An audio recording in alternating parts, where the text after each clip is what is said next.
I am the host of the weekly podcast, Life Along the Merrimack. I am the outreach historian for the Custom House Maritime Museum, and on this show we talk about the history and health of the Merrimack River. Today we have a special guest, a talented filmmaker and journalist, Dianne Sherrat Steimel. Dianne, thank you very much for coming. Thank you. Dianne, thank you for being here, and also I wanted to mention one of your great achievements in recent months is you recently produced a video titled Troubled Waters.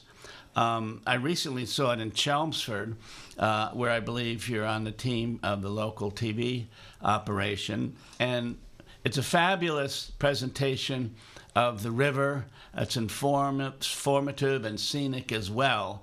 Well-sourced. I mean, this is really professional and really informative. So, Dianne, congratulations. Thank you.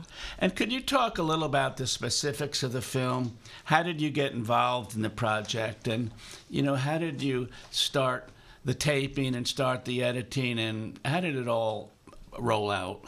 Well, it all started because I wanted to know more, right? So we would see newspaper articles or stories on the news about one aspect or another of what was going on with the river, the combined sewer overflows, various things. But I wanted to know more. And also there was a big problem with hypodermic needles. This man, Marcin, who's out there doing a lot of work to just trying to clean up the garbage in the river. And so I thought, I can do that. I don't have the constrictions of writing a newspaper article or keeping, to a 2-minute news piece. I can go and I can grab my camera, and if I can find great people to interview, which I was very fortunate to do, I could get a deeper picture of what's going on with the river and what people are doing to fix it. And I really wanted to focus on that, like what people can do, because you can end up, I think, feeling kind of hopeless with all the bad news. Well, one of the valuable elements I thought was when you went to Manchester, New Hampshire, the river is about 117 miles long. It goes deep into New Hampshire, and some of the larger cities dump their treated sewage into the Merrimack River. Sometimes when there are heavy rains or overflows, raw sewage goes in with the rainwater, and that's called a combined sewage overflow, and you talk significantly about that. But do they, which is the worst spot in the river for receiving these CSOs? Because as Mayor Donna Holliday says, Mayor of Newburyport, Newburyport's at the end of the line, and sometimes our river is brown, and you're saying, what is going on upstream? So are we worse off, or is Lowell worse off, or Lawrence? How do these things play out? Well, so to my knowledge, it's when you get a lot of rain very quickly, and it overwhelms the system.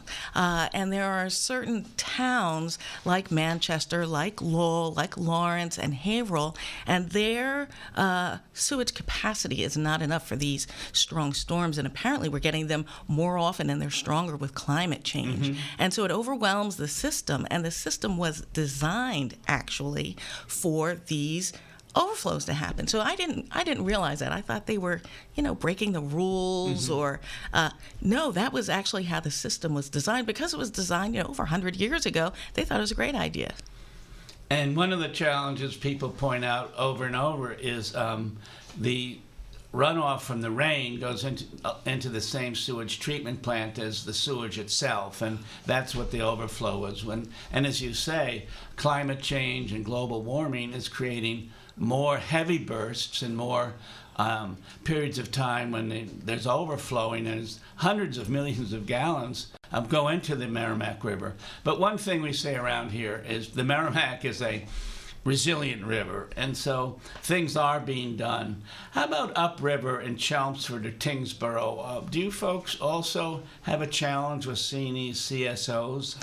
Oh yeah, it really affects the entire river. Right? I mean, if you're talking about Manchester, New Hampshire, eventually things go all the way through to Newburyport. So yeah, an awareness of what's going on, and I think that's what's happening. The fight is being fought on two fronts, really. Number one is to get federal funding to fix the problem. But even if you had money fall from the sky today, it would take a long time to fix that. And so I think the second front that they're really working on is notifying people. They say there's about a 3-day period that you should probably stay out of the water after one of these overflows happen. And so, but people have no idea. For the longest time, the treatment plants weren't even notifying people. People had no idea. So now they're voluntarily, most of them, notifying people. And I think they're trying to get like a flagging system.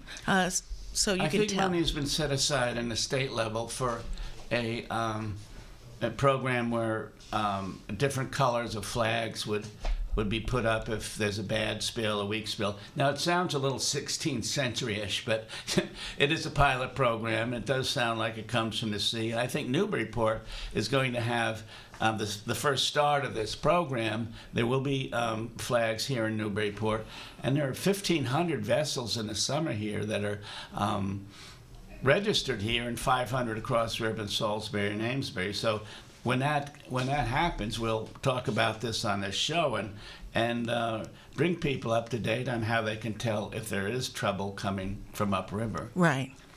And so in terms of what do you deal with the health officials also? You've had some political people, I think. Lori Trahan, who is a congresswoman, State Senator Diana DiZoglio was on your show. Jim Kelcourse, a state rep. But once I talked to a couple of the engineers at the Lowell treatment plant, and they were friendly, but they were saying, this isn't our thing to tell people downriver. We're not health officials. And, is that a concern of everyone who is concerned?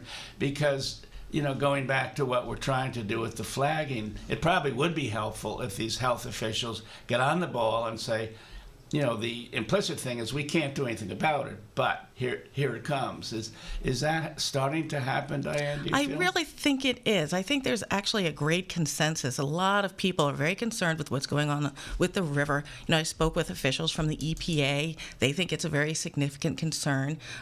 So I think everyone's on board. It's just about getting the money and letting people know, letting people be aware. Mm-hmm. Well, one of your good guests was Congresswoman Lori Trahan, who represents Lowell in that area. And she called herself, this is her first term in Washington, and she said, I'm working for this bill, and down there they call me the sewage lady. Wasn't that funny? So I thought that was a good handle.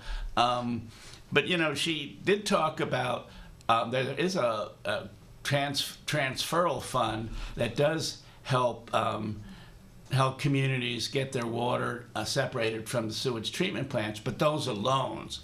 And I think what she was talking about, and others, are grants, so that it would be easier to go to a city council and say, here is a grant that we can go after, rather than here is a loan and it's going to cost us a lot of money. Have the loans and grants, are people talking about them now to improve their facilities? People are talking about them, and it's important to realize that without that federal money, it's likely to take decades for these cities and towns to do what needs to be done. So you're talking, 40 years. And also, when the Clean Water Act passed, that was largely done with federal dollars. Mm-hmm. So when you have an enormous problem, so this isn't just our problem with the Merrimack River. This is, a lot of cities and towns have this problem. So really, federal money should be put towards it. Well, the Clean Water Act of 1972 that you were referencing, Senator Ed Muskie of Maine was kind of viewed as a father of that. But curiously, it did pass both houses, but then President Nixon vetoed it.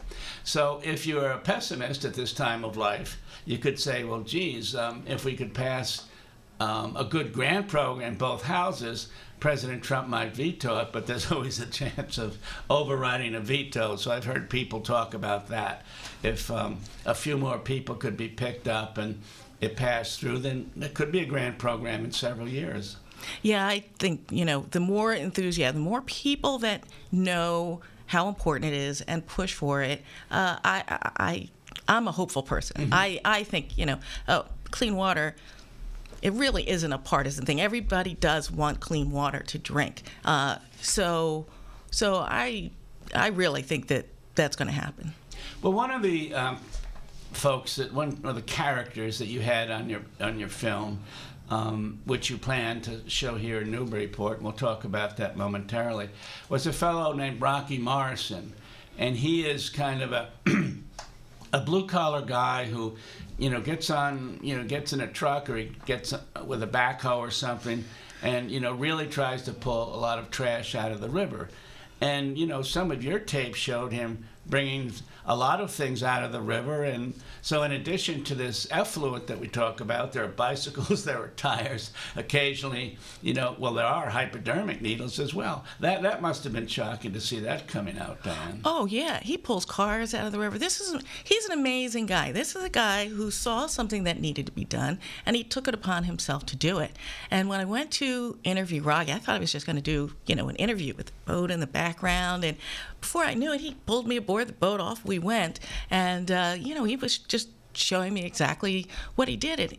It really involves a lot. I was amazed when I saw he had a diver. They had to, in order to search for moorings to create to hold the docks, because they needed places to clear out the river. So it was kind of amazing to watch that whole process and how involved it is. And I've watched him. I was with the Daily News, the Newburyport Daily News, until recently, so I covered many meetings. I covered the waterfront. And he spoke before, numerous local communities, and he's basically saying, can I have, $25,000 for our fund so we can move this along? And it's curious, if he were with a governmental agency or nonprofit, then you probably would have seen heads nod. But he's kind of an independent contractor type, and in your presentation, I think he indicated that, we have a lot of people who should be contributing, but they're not doing so far. So maybe Rocky's an acquired taste. He seems to be doing good work, but not every community is donating to his work. Not every community. He really wanted every community, on the Massachusetts side to pitch in. And I got the sense that, every community is trying to do things they don't necessarily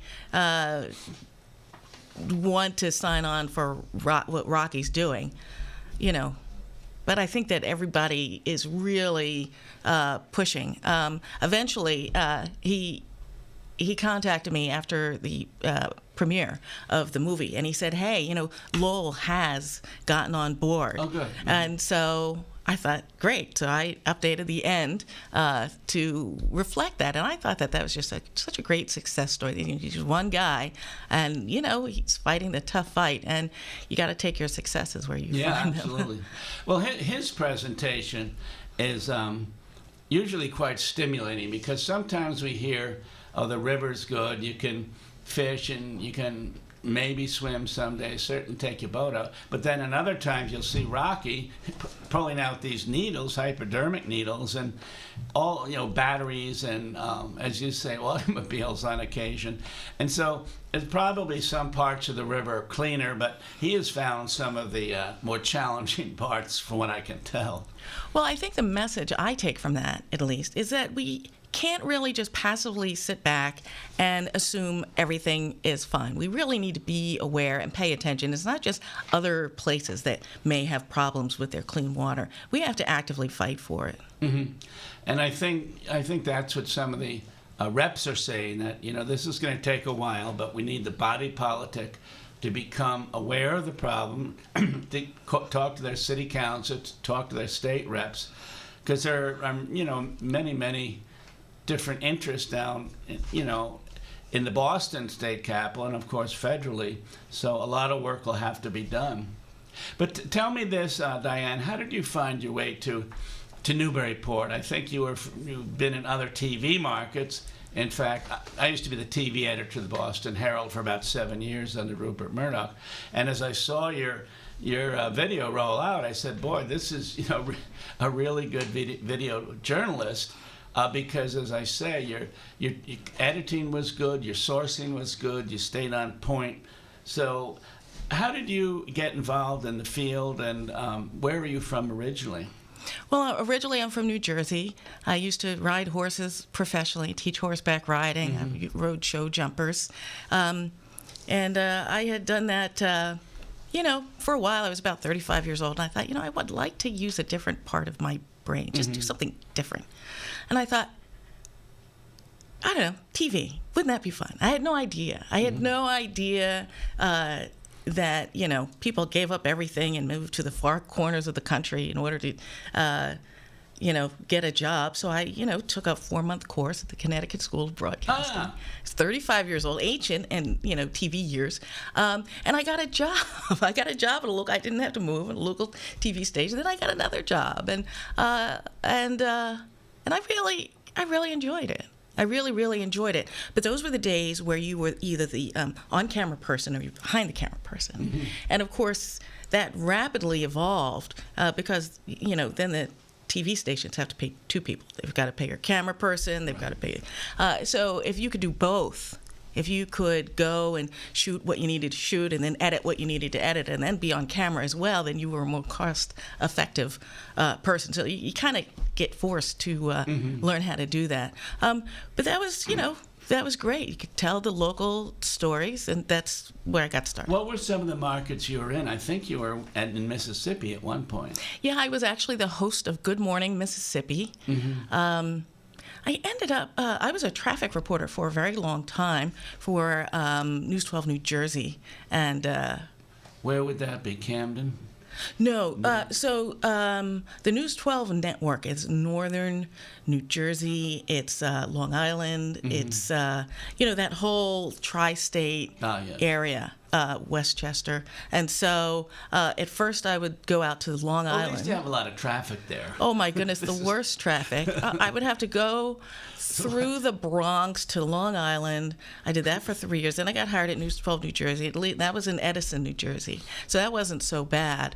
But, I spent a really long time getting up at 2:30, 3 o'clock in the morning, and I'm not a morning person. Well, don't you chopper around at 3 in the morning to look at, or are you in a car, or does it depend? No, so I had my cameras and my maps, and I was in the studio. I never got to be in the chopper. Well, that's certainly a big piece of TV, and as you said, maybe a decade or two ago, there were several people involved, but the fewer people involved is the more they like it. So, and you got to Chelmsford. How did you get to Chelmsford, and how did you get to Newburyport? Well, I came to Newburyport because of my husband. He was living here, and, yay, Match.com, and that's how we met. And, after we kind of did the long-distance thing, when I was working in, Mississippi for a while, and I was working in Hagerstown, Maryland for a while, he said, come home, let's get married. And then I ended up working at Chelmsford Telemedia. So you live in Newburyport right now, though. I do, yes. Because that was one of the things, I was thrilled by when I was very early when I went to her presentation a couple weeks ago, so I could introduce myself and said I was from Newburyport, and she said, I'm from Newburyport, too. And but she was doing many things, including getting out the hors d'oeuvres, getting everything ready. But it was a wonderful presentation. Do you think it'll play again, perhaps here in Newburyport, when Troubled Waters, your video? Yes, well, someone from the Firehouse Center for the Arts reached out to me, said, would you be willing to have a screening here? And I thought that would be great. But, I wanted to get past the premiere screening first. And so, now I'm going to reach out to them and try to make that happen. Well, the premiere screening went brilliantly. I mean, every seat was taken. They had to find more seats. As I understand, the parking lot was closed at one point, so that's a good thing. What is it about the river right now that seems to be bringing people out? I've been to several, not videos, but several political or social things, and every seat is full. They're oversubscribed. What is it about the river right now in 2020 that seems to be getting people concerned? Well, it's awareness. Oh, it's awareness, and it's working. I think people weren't concerned when they didn't know that these were happening. These overflows are happening, and now there's these PFAS chemicals that we have to worry about. They were an issue. They closed down a bottled water operation in Haverhill last summer. So I think as people become aware, they get angry. This is a gross thing. We don't want this in our drinking water. When we talk about PFAS chemicals, those are compounds that are very difficult to get out of the water and very difficult to get out of your system. Am I correct about that? Oh, yeah. Did you see that movie, Dark Waters? Yes. With Mark Ruffalo, Oh, yes, right? the big one. Oh, it was so good. And, boy, don't you get angry? This seems to be, there's a number of industries that have gone for decades knowing that they're causing harm to people and the environment. And they seem to just act with impunity and say, no, we're not. But they are. The tobacco industry, the oil industry, right? They just lie and cover up. And so these PFAS chemicals are considered an emerging contaminant. Well, how can you be an emergent contaminant for 40 years? So they've known for a very long time the damage that these chemicals do. But like I said, they've been acting with impunity. Well, I am talking with Dianne Sherrat Steimel, who is a videographer. She lives in Newburyport. Her first debut was in Chelmsford. And on the subject, and I'm Dyke Hendrickson, and this is Life Along the Merrimack. So this is a wonderful presentation we're having because she will be having her video shown here in Newburyport in coming weeks. But one of the things that strikes me about moving on these things is almost 600,000 people along the river, mostly in Lawrence and Andover, get their drinking water from. Yes. And at one of the presentations I was at, a state rep from New Hampshire got up and said, in our area, which gets part of its water from the Merrimack, there are dumps there that are putting out chemicals, and we have several young boys, 6 and 7, who died. It's called a cancer cluster. And so she was so concerned about this that she started her own, looking into this whole thing. And then she said, I never, thought I'd be a state rep, but this is where it got me, because we're going to these companies and asking them what are they putting in the river, and then we're taking that to key scientists. And so that might be another example of how people are becoming aware of the river, especially, if you drink water in it, or, that's where your recreation is. Sure.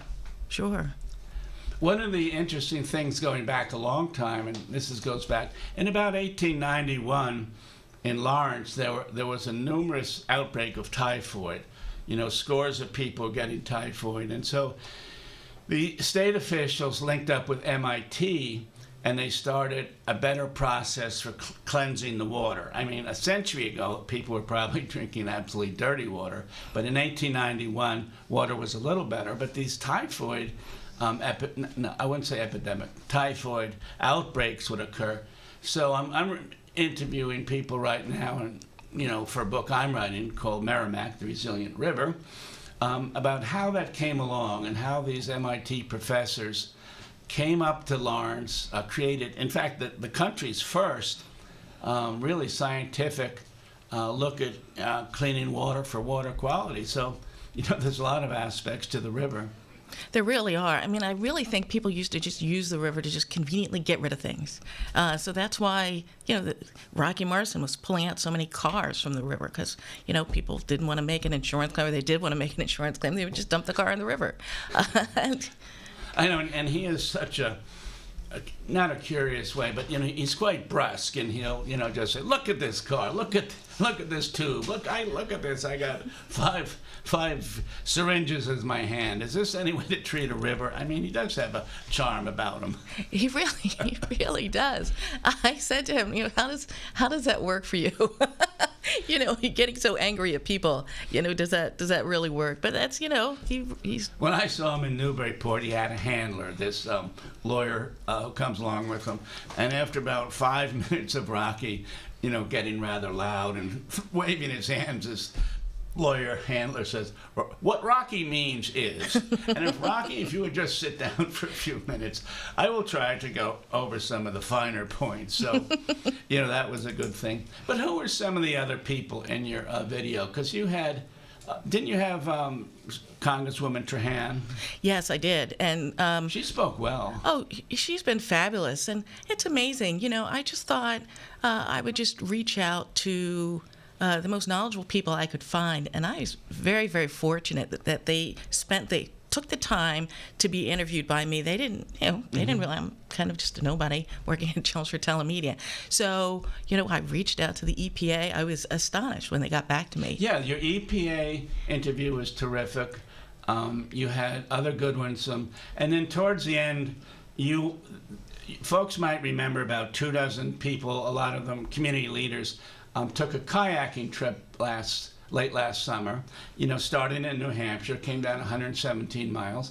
And I don't know if you followed the whole thing, but you had several areas where you were interviewing these people. And, I thought that was great. Some days it was great, and they're clean as a whistle. And other times it said, we saw some pollution up there. So it wasn't all one or the other. Oh, yeah. No, I met them when they were in Lowell, and then I really wanted to get them going, through Newburyport. And it started out as this beautiful, beautiful day, and then I saw the clouds coming in. I thought, oh my goodness, it's going to rain. So I called my husband. He brought an umbrella. The big squall came down, and I knew if I left that they were going to show up immediately, and I didn't want my camera to get wet, so I'm huddled over my camera. Finally the squall blows by, and then there they were. I got my shot. I was very happy about that. Well, that's what 5 years on the Weather Channel helps you to do. Get ready for anything. And weather was one of the things but as folks might remember from the coverage, and that was one of the things that had the largest amount of coverage that I can think of. The Globe had it, the regional television had it. I mean, this really got out there that people were committing to the river. I thought that was very helpful. Oh, yeah. And so they might do it again, as I understand. That's what I understand also. Number one, it's a great adventure for them to do it. But it really, people pay attention. That was the whole idea. And they got a lot of good photos as well, because the Merrimack is beautiful in some places where you can't see a building or even a dock. Other places, if you come through Lowell and Lawrence and Haverhill, this is urban areas. But I thought there was in your presentation, there was a good mix of the way it was. Would you do this again, Dianne? Would you, if they go out again, do you think you'd film it, or do you have ideas to do more filming about the river? Well, not yet. I have a couple projects that I'm going to be working on. Which might be?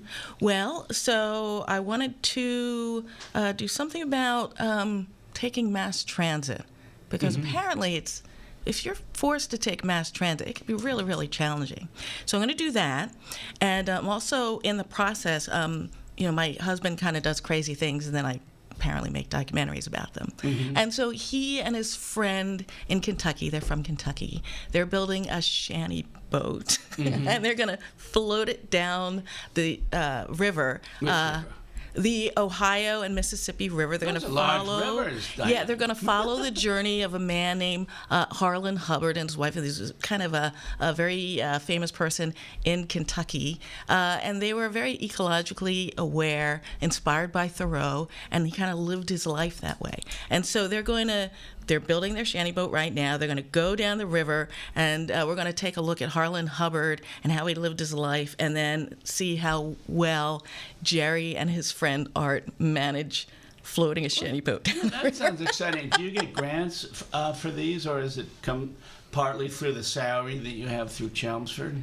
It's just I have my salary, and then I head out.